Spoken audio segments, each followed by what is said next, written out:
All right, so let's practice some applications with right triangle trigonometry. And this is going to kind of lead into what we do next week with solving trigonometric equations. But really, at this point, we have the skills to do a lot of that. And we'll just get a little introduction. And we'll be focusing on word problems, which I know is everyone's favorite. But I'll guide you through kind of finding the key words, figuring out what to put where, some keywords that'll come up. And I did already get our pictures started here, just so you didn't have to watch me draw. But I'll kind of tell you how these were formed from the wording of the question.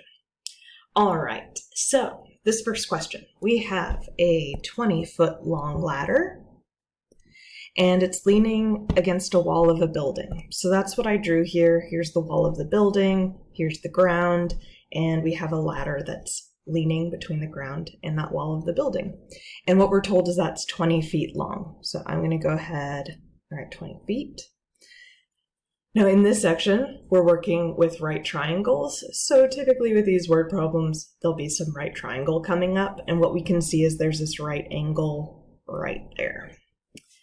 The foot of the ladder makes there's a typo there, makes an angle of 0.9 radians with the ground. So between the ladder and the ground, which is happening right here, there's an angle of 0.9 radians. So right there, I'm going to have 0.9, and I am just going to include that it's radians right there, since that's important information. Okay, how far above the ground does the top of the ladder touch the wall? So here's our ground. So we want to know how far is that distance. So I'm going to call that our unknown x, and it's from the top of the ladder down to the ground. Okay, so now let's look at our picture here. So we have this right triangle, and if you're making a picture and then you just want to focus on the numbers, you could always draw something on the side of just the triangle without all the extra stuff. So we have this right angle, we have that that's 20, we have that that's 0.9, and then we have an unknown.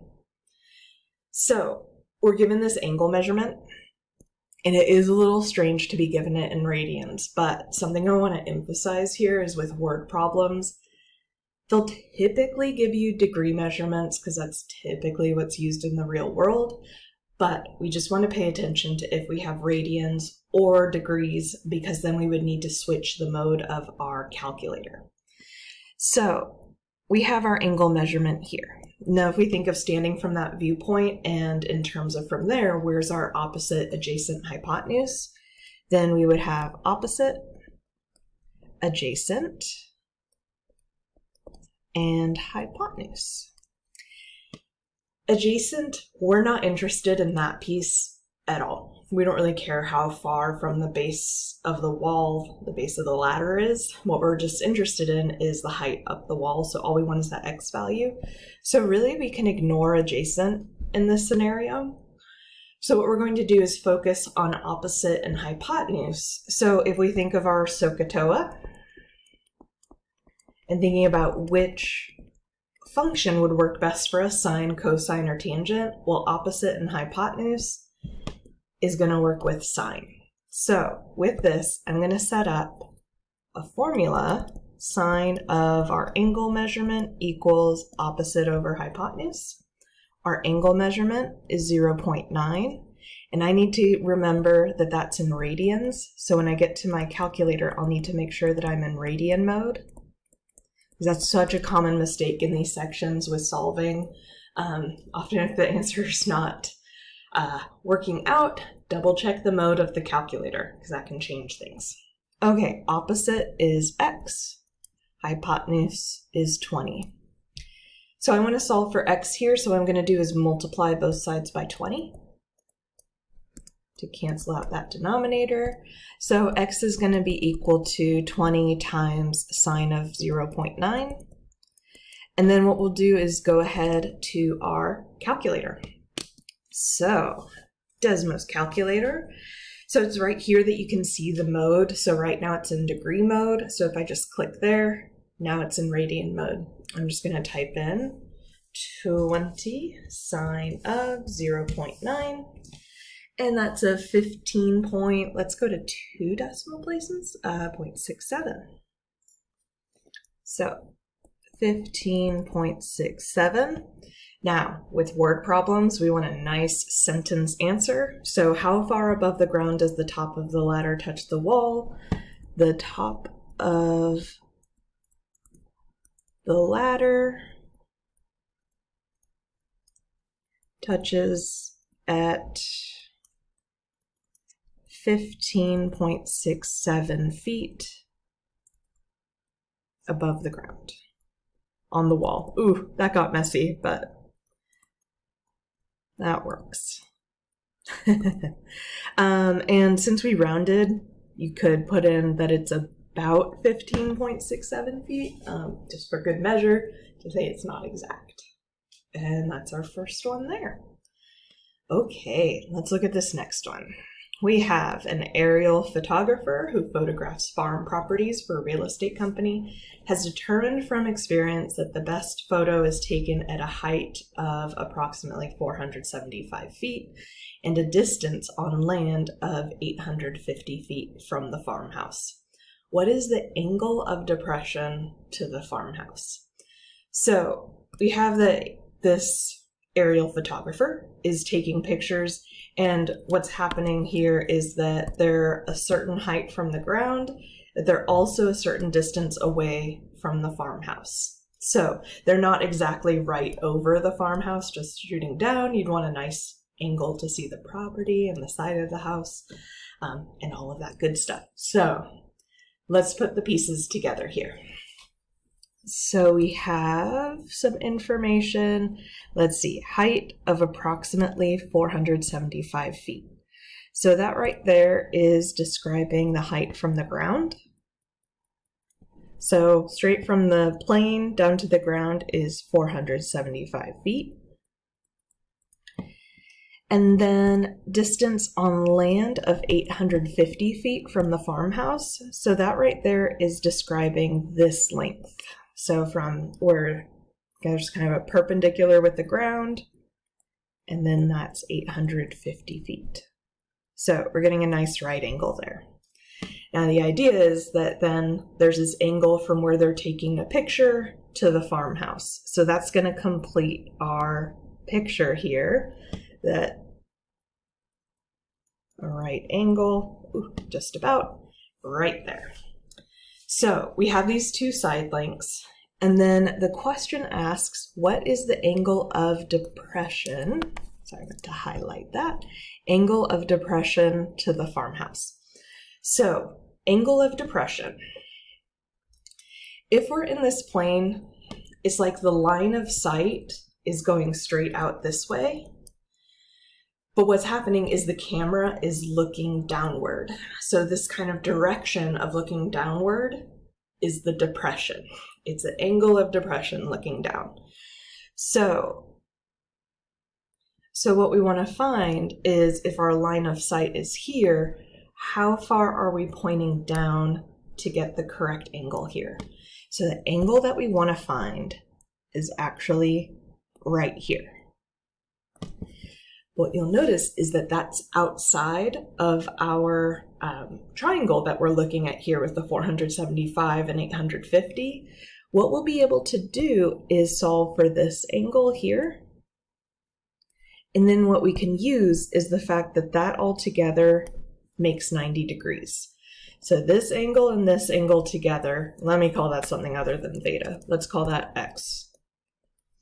And then we'll eventually solve for theta. Those two together will add up to 90. So that x, and then added together with theta, will make a nice 90-degree angle. So first thing we're going to do, find x. So we have our right triangle there. And again, if it's helpful to get it away from the picture, so we have 850, 475, we have our right angle. And what we want to do is find this measurement right here. So if we're at that point of view right there, if we're standing at x, we have 850 is the opposite side length, 475 is adjacent. We have this hypotenuse side, but really nothing in our question asks for that length. so we can ignore it. So, SOHCAHTOA. We want to use the function that relates adjacent and hypotenuse, which tells me we're going to use tangent. So, tangent of an angle is going to equal this ratio, and we're taking this angle x, our ratio opposite, 850 over 475. Okay, so this is a case where we want to solve for an angle. And whenever we want to solve for an angle inside there, we need our inverse function that we just learned about. So what we'll have is inverse tangent of our opposite over hypotenuse ratio. So 850 over 475, and that will give us our angle measurement. So inside the inverse function is the ratio, and we're solving for an angle. Okay, let's go to our calculator. Now all of this, we're going to be working in degree mode. I guess you could technically answer this in radians, but again, in the real world, we tend to talk in degrees. So I'm going to make sure we're in degree mode. And let's open up the calculator. So we're going to take inverse tangent, which we can grab that from here, or you can type it in. And we're taking 850 over 475. And I know I kept saying I need degree mode because that is a teeny tiny angle. So that's kind of a red flag for me. And I can just check I was in radian mode. But what's nice about this calculator is if you just click over, it translates everything. So 60.8. So x is equal to 60.8 degrees. So what we just found is this measurement right here. But we're not quite done because we want the angle of depression, which is actually that red angle, theta. So what we're going to use is that theta should be equal to just 90 minus that 60.8. So plug that into a calculator, and that is 29.2 degrees. So we would say the angle of depression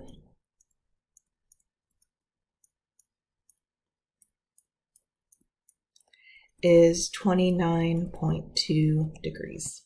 Again, you could say about, since we are rounding a bit. Okay, so with that one, we needed a little bit of inverse trigonometry, and that's coming up whenever we're solving for an angle. Whenever we're solving for side lengths, which is a lot of the problems, we're just using our standard functions. Okay, we have a support cable running from the top of a vertical beam. So vertical beam running up and down. And then we have a support cable, which is going to anchor to the ground. And let's see, from the top to a point 30 feet from the base of the beam. So that right there is giving us this distance from the base of the beam to where the cable is anchored. So 30 feet. And the beam is due to be replaced. So if the cable makes an angle of 64.5 degrees with the level ground. So 64.5 degrees with the level ground, and that's where the cable is attaching. So what we're getting right here is this angle, 64.5 degrees. What is the length of the cable? So we want to know this length here. We're not interested in the height of the beam. It's just the length of that cable, which is coming through as the hypotenuse. And if it helps, what you can then do is just draw a side triangle. So this is 30. This is 64.5 degrees. And we want to know this side length. So we have, if we're, let's see, there's my right angle. If we're standing at this 64.5 degrees, we have, there's our opposite, adjacent, and hypotenuse. but we're not interested in opposite at all here. So I just want to work with adjacent and hypotenuse. So if I think of my SOHCAHTOA, adjacent and hypotenuse is coming from cosine. So what I can do is set up cosine of an angle equals adjacent over hypotenuse. So my angle is 64.5 degrees. So we're in degree mode here. And adjacent is 30, and our unknown is the hypotenuse. And we want to solve for x. So something I need to do first is get x out of the denominator. So I'm going to multiply both sides by x. So that means x times cosine of 64.5 degrees is equal to 30. Now I need to get that cosine of 64.5 away from x. So what I can do is divide both sides by that entire cosine function. Now, a common mistake here is to just divide by 64.5 as a number, or somehow just divide cosine. But think of this as always being stuck together. You're going to have your trig function and an angle measurement. They move as one. So we're dividing out this whole cosine of 64.5 degrees on both sides. So x is equal to 30 divided by cosine of 64.5. So let's go to the calculator. Go 30 divided by cosine of 64.5. Make sure I'm in degree mode, and that's a 69.68. So what is the length of the cable? The cable is 69.68. Again, we could say about 69.68, and our measurement is in feet. Okay, one more example here. I know this is a long video, so feel free to pause and take a break. This next one's kind of big, but with word problems, I always feel like the more examples, the better, to get real comfortable with them and picking out the pieces. Okay, with this one, we have a flagpole is situated on top of a building. So I have my building there and my little flagpole at the top. Sure, the flagpole is probably more in the middle of the building, but for the sake of making a nice 90-degree angle, I just kind of scooted it to the edge. So the angle of elevation. So here's a new keyword for us. We talked about angle of depression, which is the angle looking down. Angle of elevation is going to be the angle looking up. So from a point on level ground, so we're going to have this point away from the building. And let's see, from a point on level ground, 330 feet from the building. So we have this distance here of 330 feet. The angle of elevation to the top of the flagpole is 63 degrees. So I'm going to draw a straight line as best I can here, and that's going to be 63 degrees. I'm not going to draw that quite yet because I'm going to read this next sentence where we have another angle of elevation from the same point, so we're not moving at all, but what we're doing is moving to the bottom of the flagpole is 61 degrees. So we're looking at these 2 points from the top of the flagpole and the bottom of the flagpole. So this larger angle is 63 degrees, and this angle right here, that smaller angle to the bottom, is 61 degrees. And we want to find the height of the flagpole. So really, we want to know what this distance is right here. Let's call that x. Now, if we try to just work with that distance there, we have this triangle that's kind of weird, and it's not a right triangle. So as of now, we're only working with right triangles. So what we need to do is use this 90-degree angle right here, which includes the building along with the, well, either just the building or the building with the flagpole. Eventually we'll get something called law of sines, law of cosines. We might even not have enough information to use that here, but for now, right triangles we're looking for. So what I have is this big triangle with that 63 degrees. In fact, let's draw that on the side here. So we have this 330, we have this 63 degrees, and this length along the right-hand side, again, we're not really interested in the hypotenuse at all, but this side length here, with the 63 degrees, that includes the building plus the flagpole.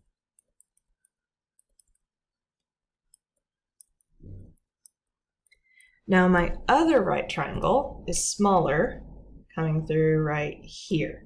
And what we can see is the flagpole is excluded there. So we have the second triangle. Sorry, my lines are a little all over the place today.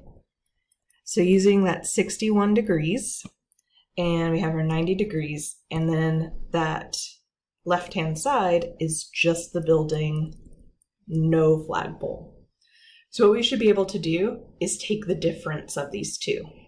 If we take the difference of these side lengths, that'll give us the height of a flagpole. So what it's going to look like is we're going to find this total distance. Let's go ahead and call that x1. And then we're going to find this distance, just the height of the building. We'll call that x2. And if we subtract them, so if we take x1 minus x2, that's going to give us the height of the flagpole. Okay, so if we're standing at 63 degrees, what we have is our adjacent side, and our opposite side is what we want to work with. Not interested in the hypotenuse. Same thing down below here. If we're looking at 61 degrees, we have adjacent. We're interested in the opposite side. Don't really care about the hypotenuse at all. So in terms of SOHCAHTOA, we want to work with opposite and adjacent, so that's going to be our tangent function. So we have two scenarios. I'm going to look at this x1 and x2. So let's focus on x1 first. So tangent of, and x1's coming from that 63 degree angle, is equal to, and then opposite is unknown, so that's our x1, and then adjacent 330. Multiply both sides by 330, so x1 is going to be equal to 330 times tangent of 63 degrees. For x2, we're using the 61 degrees, equals x2 over the 330. So multiply both sides by the 330, so x2 is going to be 330 times tangent of 61 degrees. Okay, so we want the difference between these two. So what we can do is we can get decimals out, or we can type it in all at once. But basically we want the difference in order to get that height of the flagpole. So let's go ahead and we can type this in all at once. Just do one big calculation. So 330 times the tangent of our larger angle minus 330 times the tangent of the smaller angle. And I'm just going to make sure I'm in degree mode, which I am. So 52.33 is our difference. So the height of the flagpole. Height of the flagpole is 52.33, and we're working in feet. That's that. So with these, really comes down to getting the picture going. Once you have the picture, it's finding those right triangles, just working with what do you know, what are you looking for, and choosing sine, cosine, or tangent based on what information you have and what you're looking for.